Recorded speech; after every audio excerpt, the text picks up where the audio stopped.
नमस्कार दोस्तों, मैं नीतीश बुढ़ाकोटी यानी बुढ़ाकोटी भैजी आज आपको लिए चलता हूँ खैरलिंग महादेव मंदिर यानी मुंडनेश्वर के मेले में।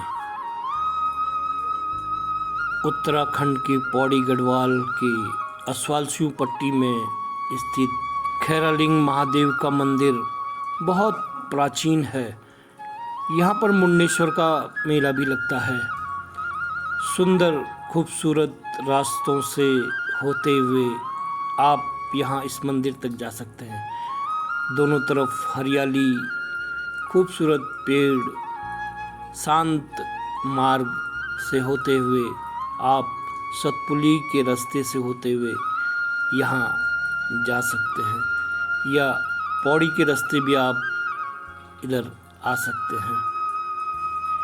यहाँ के शांत वातावरण में और खूबसूरत पहाड़ों के बीच, हरे भरे पेड़ों के बीच आपको मार्ग का आभास ही नहीं होता। तो आज के मेरे इस ब्लॉग का उद्देश्य आपको खैरलिंग महादेव के दर्शन कराना और उसके बारे में जानकारी देना है। ये दोस्तों देखिए, ये शुरू हो गया खैरलिंग महादेव मंदिर का मार्ग, और ये खूबसूरत चारों तरफ का वातावरण। और ये देखिए, आज प्रथम दिवस और ये भीड़ यहाँ से प्रारंभ हो गई है। और ये कुछ ही दूर आगे आकर के आपको दिखता है यहाँ पर कलश यात्रा का ये खूबसूरत दृश्य, ये डोली और इसके साथ में मातृशक्ति जो खैरलिंग महादेव के दर्शन हेतु जाती हुई।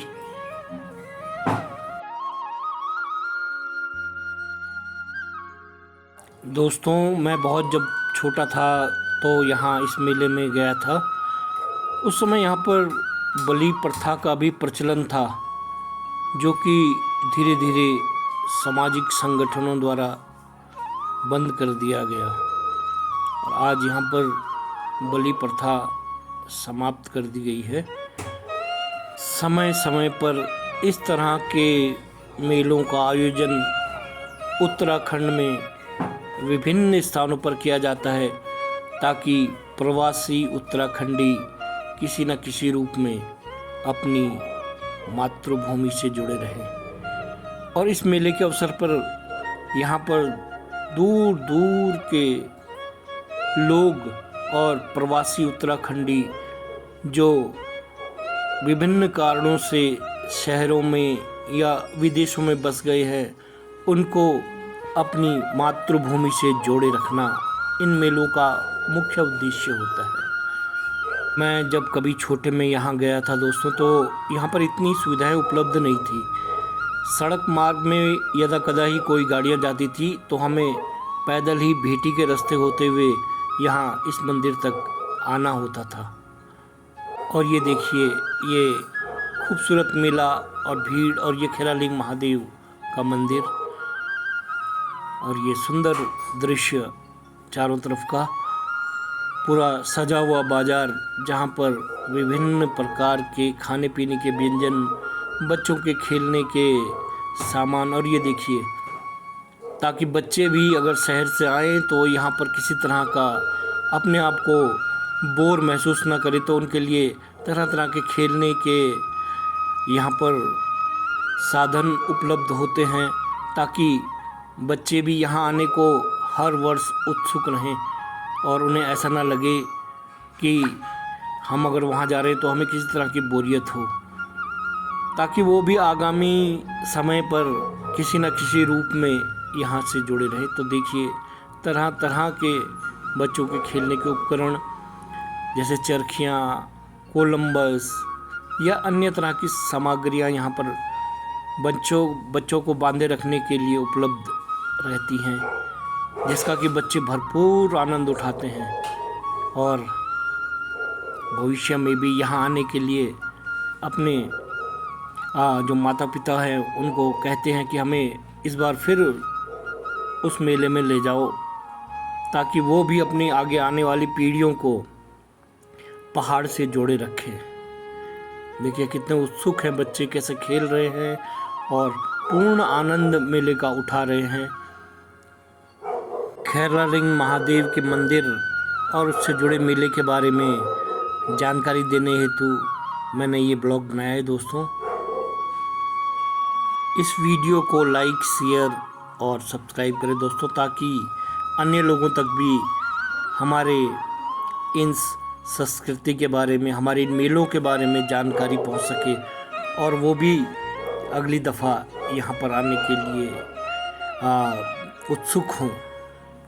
16वीं सदी की बात है दोस्तों, जब पौड़ी गढ़वाल के कलजी खाल विकास खंड में 80 वर्षीय व्यक्ति, जो कि यहाँ के खैर गांव के निवासी थे, वह एक दिन नमक का बोरा लेकर के गांव जा रहे थे।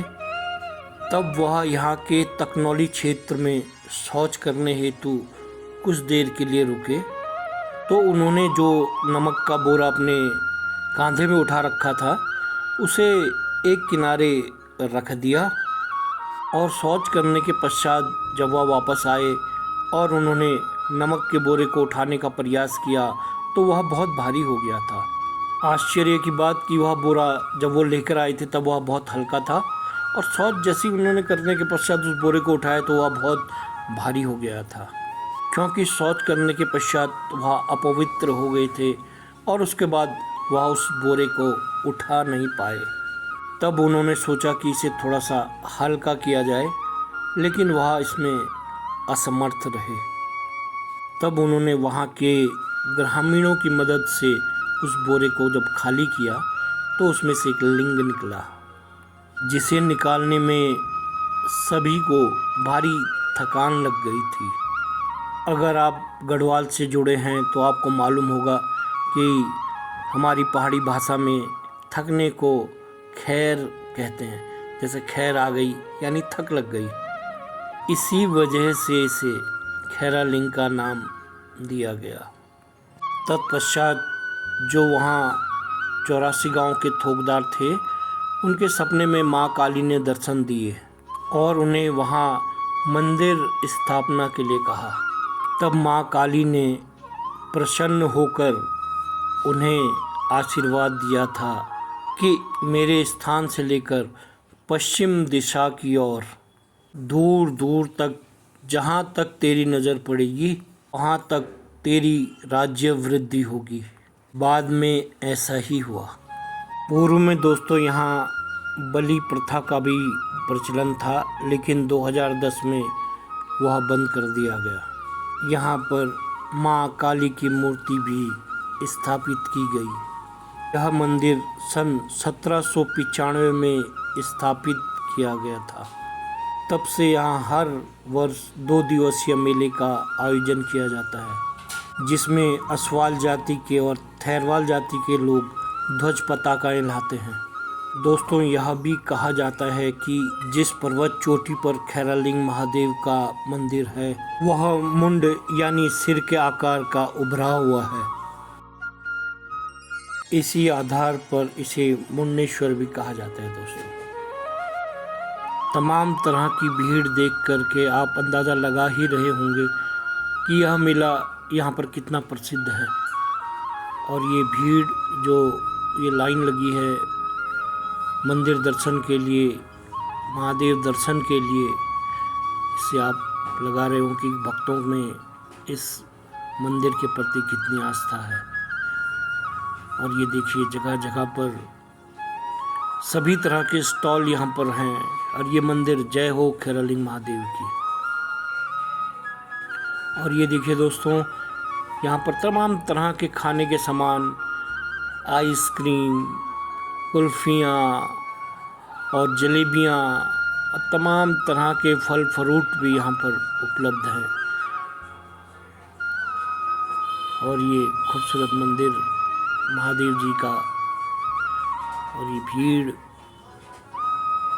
आपको बता रही होगी, ये घर का सामान और ये भीड़ आपको, ये जलेबियाँ, आपको अंदाज़ा लग रहा होगा भीड़ को देख कर कि यहाँ पर लोग कितना उत्सुक रहते हैं आने के लिए, क्योंकि उन्हें महादेव के दर्शन के साथ साथ यहाँ पर घूमने को भी मिल जाता है और तमाम तरह की खाने पीने या ज़रूरी सामान भी यहाँ पर उपलब्ध हो जाता है।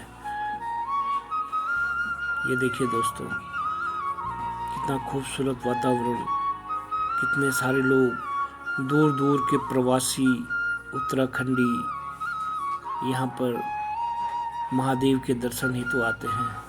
और ये तमाम तरह के खिलौने बच्चों को लुभाने के लिए, दरअसल में बच्चों को अपनी संस्कृति से जोड़े रखना बहुत ज़रूरी है दोस्तों। इसलिए आपसे भी अनुरोध है कि आप भी अपने परिवार को लेकर के, बच्चों को लेकर के यहाँ आएँ, ताकि उनमें भी उत्सुकता बनी रहे और वे अपने गांव के इन मेलों खोलों से जुड़े रहें, अपनी संस्कृति को पहचानें और जानें, ताकि बाद में भी वे यहाँ पर आते जाते रहें और इन मेलों का महत्व बना रहे। मेरा भी ननिहाल यहाँ पर से कुछ ही दूरी पर स्थित लयड़ गांव में है। बचपन में काफ़ी आना जाना होता दोस्तों, लेकिन काफ़ी समय से कुछ मजबूरियां हैं जो आना जाना ही नहीं हुआ, लेकिन कोशिश मेरी रहती है कि मैं वहां जाऊं। मैं खैरालिंग महादेव से आपके और आपके परिवार के लिए उज्जवल भविष्य की कामनाएं करता हूं दोस्तों। और अब आप देखिए ध्वज पताका को फहराने का ये खूबसूरत दृश्य।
तो आपने देखा खैरालिंग महादेव का खूबसूरत दर्शन, मंदिर के दर्शन भी आपने किए और ध्वज पताका फहराने का भी खूबसूरत दृश्य आपने देखा दोस्तों। उम्मीद करता हूँ भविष्य में आप अपने परिवार के साथ यहाँ इस मंदिर दर्शन हेतु अवश्य आएंगे। और इसी के साथ मैं चाहता हूँ आपके साथ इजाज़त, इस उम्मीद के साथ कि खैरालिंग महादेव आपका, हमारा, सबका हित करेंगे और सभी की मनोकामनाओं को पूर्ण करेंगे। तो एक बार मेरे साथ कहिए, जय खैरालिंग महादेव की। नमस्कार दोस्तों, मैं आपका साथी नितेश बुढ़ाकोटी।